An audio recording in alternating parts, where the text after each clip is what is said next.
Pass என்னதான் திருநீங்க சொல்லுங்க ரொம்ப ஆர்வமா இருக்கிறேன். சொன்னா உனக்கு புரியாதடா, சொன்னாக்கா நேர்ல காமிக்கிறேன் வாடா. அதை பார்த்தேன்னு வச்சுக்கோ மறந்துடுவேன். கரும்பு மூஞ்சே என்னயா ஊரே 2 வாட்டி கிட்ட சுத்திரும், இன்னும் அந்த வண்டியை காமிக்கல. காமிக்கிறேன்டா, காமிக்கிறதுக்காக தானே கூட்டின்னு வந்திருக்கிறேன்.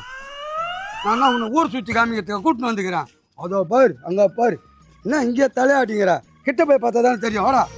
தக்காளி, அங்கே போய் பார்த்த பிறகு என்ன எதுவும் திட்டக்கூடாது. ஏன்னா அந்த மாதிரி பொருள் அது. தக்காளி இதை பாடுறா, இந்த மாதிரி முட்டாள் காரியத்தை யாரா பண்ணுவாங்க? இதை தானா நைட்டு திருடின்னு வந்தேன். இப்ப நான் தான்டா ஊரோட டாப்ல இருக்கிறேன், மத்த எல்லாவனுமே எனக்கு கீழே தான்.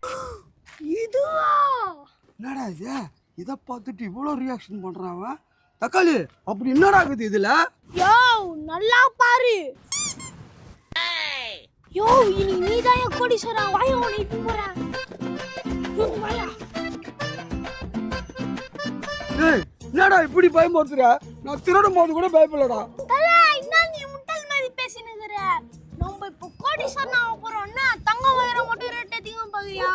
இந்த கேஸ் உண்டா? என்னடா சொல்ற? இந்த சிலிண்டர் ரேட் அதிகமா? தல ஈரானுக்கும் இஸ்ரேலுக்கும் சண்டை. அந்த எவ்வளவு தூக்குன பத்தி அந்த கேஸ் இந்த ஏரியாக்கு நீ தான் பாஸ், நான் குட்டி பாஸ். நீ படத்து மேல தலைய வைக்க போற, நான் காலை வைக்க போறேன்.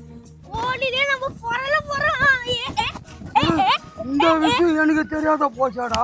இல்ல தங்கம் வைரம் விற்கணும்னா நம்ம கடை வைக்கணும். ஆனா கேஸ் லீக் அந்த வாசனையிலே நிறைய பேர் வருவாங்க, வாங்கிட்டு போவாங்க, பணம் நிறைய வரும். ஏய் தக்காளி, யாராரு வீட்டுக்கு கேஸ் வேணும்னு சொல்லிட்டு அப்படியே கேதார் பண்ணு. Okay pass.